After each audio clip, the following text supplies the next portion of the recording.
Every now and again, an article decrying the prevalence of depression among vegans and vegetarians stirs up some controversy, most often prompted by the publication of one study or another assessing the impact of diet on mental health. While sensational headlines like the scary mental health risks of going meatless are sure to grab attention and pique the schadenfreude-driven morbid fascination with taking veganism down a notch, are the studies behind such articles actually the damning evidence of vegan-induced mental unbalance they're purported to be?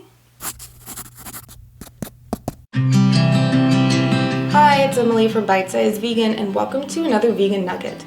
There is, unsurprisingly, a great deal of back and forth within the scientific, medical, and lay communities about the impact of veganism on mental health, with ample studies indicating the mood-enhancing benefits of a whole foods vegan diet, while others suggest a correlation between veg inclinations and incidence of mental illness. While I will go into greater depth on the nutritional side of veganism and mental health in a separate video, I have included on the blog post for this video citations to some of these studies, as well as additional resources if you want help making sure your diet is balanced.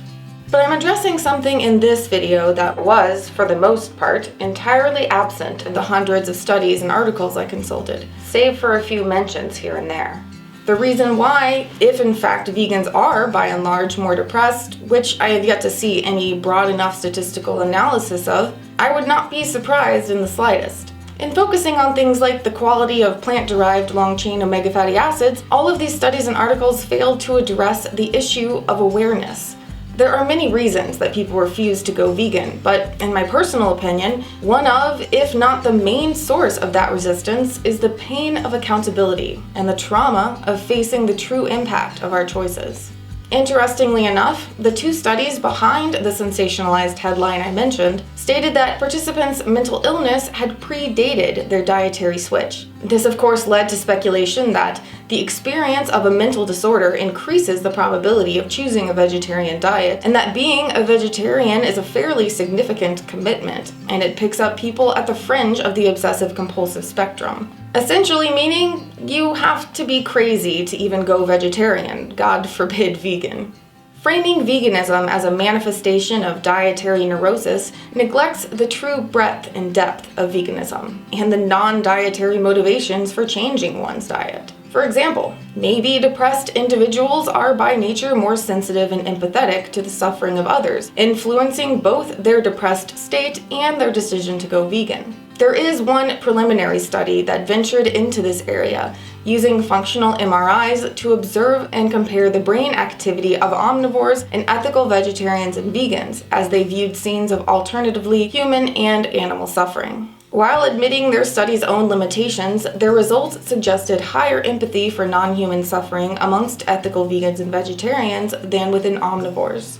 Another study, which I covered in depth in my video on the N words meat eaters use, attempted to standardize the rationalizations made for eating meat. A more controversial aspect of their findings, supported by previous work as well, was that the people who ate the most meat tended to support, endorse, or justify inequality within their own species as well.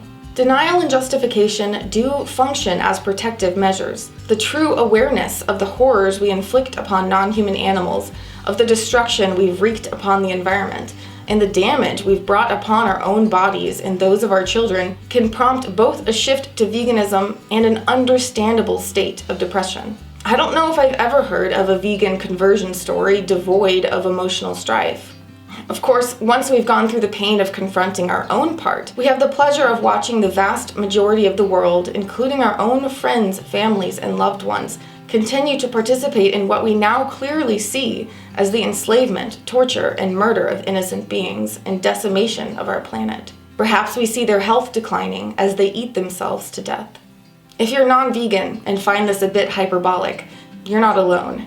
I have two videos that delve into this matter in greater depth, explaining the apparent emotional volatility, oversensitivity, and at times outright aggression of vegans. In many ways, going vegan is like becoming an exposed nerve. Suddenly, everything you've worked so hard to shield yourself from even thinking about comes into painfully clear focus. For some all at once, for others progressively over time.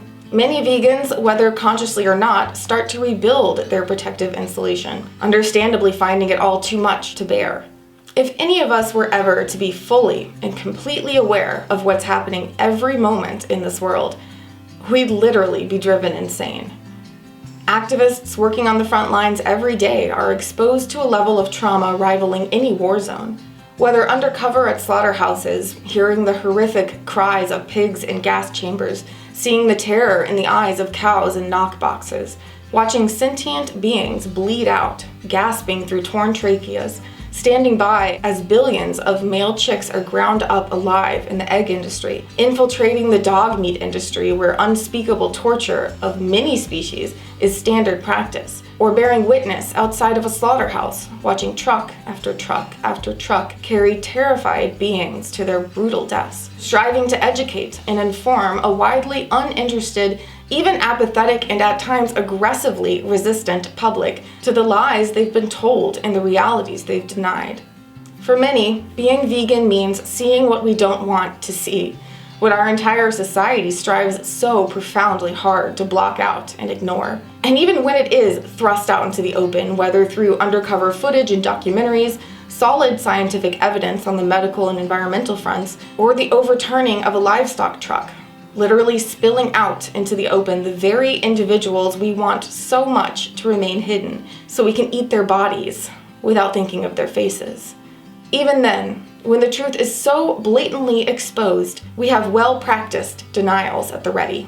That it's an isolated event. It's not like that here. It's faulty science. We buy humane products. We need the protein. It's what needs to be done. We need better standards. Vegans are just overly emotional, and on and on and on. Or maybe we run out of justifications, and all we're left with is brazen denial, as flimsy and ineffective at hiding the truth as the cardboard used to shield the public execution of the injured survivors of one overturned truck in Canada. We see day after day astoundingly malicious acts of cruelty and disgustingly selfish disregard for the lives of others in the environmental crisis affecting us all, and perhaps even more heartbreakingly, our own family, self-proclaimed animal lovers, continuing to support everything we're fighting against. We watch as our loved ones eat the bodies and secretions of our loved ones. We watch as those holding the gun or the blade are protected, while those holding the camera or the bottle of water are arrested and vilified. Because within the realm of the animal products industries, the killing of children is standard business practice, and anyone wanting to stop or even document this reality is the criminal. So if a study comes out one day finding definitively that vegans are more prone to depression and mental illness than non-vegans, don't expect to count me among the shocked. Honestly, with the state of our world and what we as a species continue to inflict upon others, ourselves, and our planet, not being heartbroken, devastated, and enraged is a far more troubling reaction. While this video may seem like the worst commercial for veganism ever, going vegan has and does enhance the physical and mental health of so many people, but it can simultaneously be incredibly challenging to stay connected to all the suffering and destruction. But I, for one, would not for a second trade the pain of awareness for the comfort of denial. Yes, there is bliss in ignorance for the ignorant. For more information on what I've covered today, please see the links in the video description, including the blog post where I've provided resources to self-care and decompression ideas for activists, as well as information on nutrition's influence on mental health, which I will cover more in depth in another video. I do want to note that while this video largely focused on trauma-induced and situational depression, mental illness does not depend on one's experiences or beliefs. In addition, for any vegans with concerns about the ethics of medication, please see my video, Is Medication Vegan?, which is also linked below. I personally want to thank my $50 and above patrons and my whole Nugget Army Patreon family for making it possible for me to dedicate myself full-time to providing free vegan education. If you'd like to help support the efforts of Bite Size Vegan as well, please check out the support links in the description below or the link in the sidebar. If you found this video helpful, please give it a thumbs up and share it around to reach others struggling, and subscribe for more vegan content every week. Now go live vegan with awareness, and I'll see you soon. And I've heard people say, I thought I was going to be tougher, I thought I was going to be able to handle this. There's no honor in being able to handle it. We should all react that way. We should all be horrified. We should all be in tears. if you're there and you see that and it doesn't rip you apart, that's when there might be a problem.